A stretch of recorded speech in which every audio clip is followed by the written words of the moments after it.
this video is inspired by my students, and also this is dedicated to them as well, so I hope that this is going to be helpful to them, and they're going to like it as well.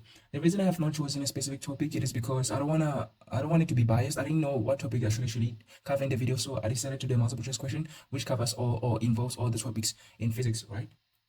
So if you want me to do a specific topic, let me know in the comment section or DM me and tell me what topic you'd like for me to do a video about, and then I'll do it. All right. But in these 3 videos that I'm going to be doing, I'm going to do 2018 question 1, 2020 question 1, and also data 2020 question 1. All right. So I'm going to be doing 3 videos that are going to be covering for multiple choice questions. Right. So without wasting any more time, let me get into it. So I'm doing 2018 question 1. Right. So it's a multiple choice question. So I would advise you as a grade 12 learner that when you get to a multiple choice question, please do not guess, but rather work it out. Work every answer out. All right. Don't just guess it, because the chances of you getting it wrong when you guess are greater than the chances of you getting it right by working it, wrong after working it out. All right. So if it also feels better when you work it out and get it wrong than when you just get it and still get it wrong, right? So I would advise you to work it out first. You know what I'm saying? At least spend some energy on it. At least choose an answer that you know that you have worked it out. Even if you get it wrong, I know sometimes you might actually make certain mistakes and get it wrong, but at least you would have worked it out, and then you would actually have some confidence that even though I got it wrong, but at least I knew what I was doing, even though I actually did some mistakes, but I knew what I was doing, Unlike somebody who just be guessing, still gonna get it wrong. They might actually get it right, but if they get it wrong, they still will not know what they was doing, So there's not gonna be any lesson at all. But if you have worked it out, then of course you're going to learn something. Go be like, okay, this is why I made a mistake, and next time I'm going to know what I shouldn't do and what I should do, right? So let us get into it. Multiple choice question 1, 2018 November question paper. 1.1 says, inertia is the tendency of an object to, okay, the other thing that I have to mention is that when it comes to definitions, I always tell my learners that I'm not gonna spend too much time explaining the definitions, the laws, the principles, and all of those things that in a question paper they'll be like, state this law, state this principle, or define whatever, so because all the definitions, the laws and everything, they're in the exam guidelines. So if you want to know about those, please refer to the study guide, to the exam guideline. You're going to get all of those. So you have to study the definitions, the laws, and the principles.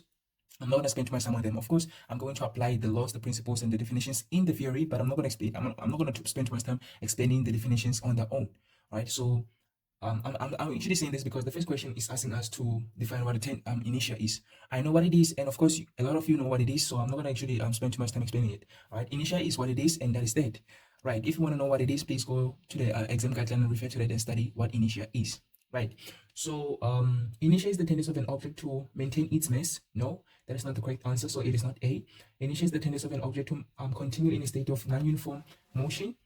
I would actually agree if they had said in a uniform motion. Now that they have said in a non-uniform motion, so that is not actually correct. So no, it is not B. But C says it is the tendency of an object to remain at rest, which is correct, or in the state of uniform motion. That is absolutely right. All right. So I would actually agree with C, and I would say that C is the correct answer. Usually I tell my learners that once you find the correct answer, stick to that, like just write that. You don't even need to go through the other options as well, because you've already gotten your correct answer. So I would say that 1.1, the answer is C. But for the sake of convenience, let us also go to D.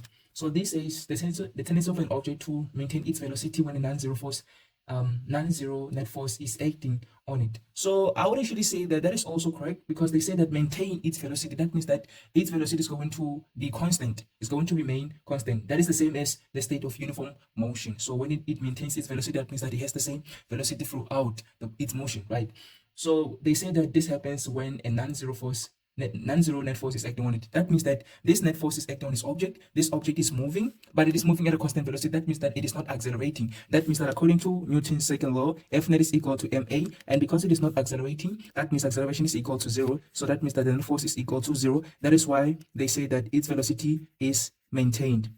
So it is a maintained velocity. I hope that you can actually see that this is velocity. Don't mind my handwriting. That's what I was trying to write. So maintain its velocity means that the acceleration is 0, and then the F net is equal to 0. When the F net is equal to 0, that means all the forces are balanced, and that is why D is also a correct option.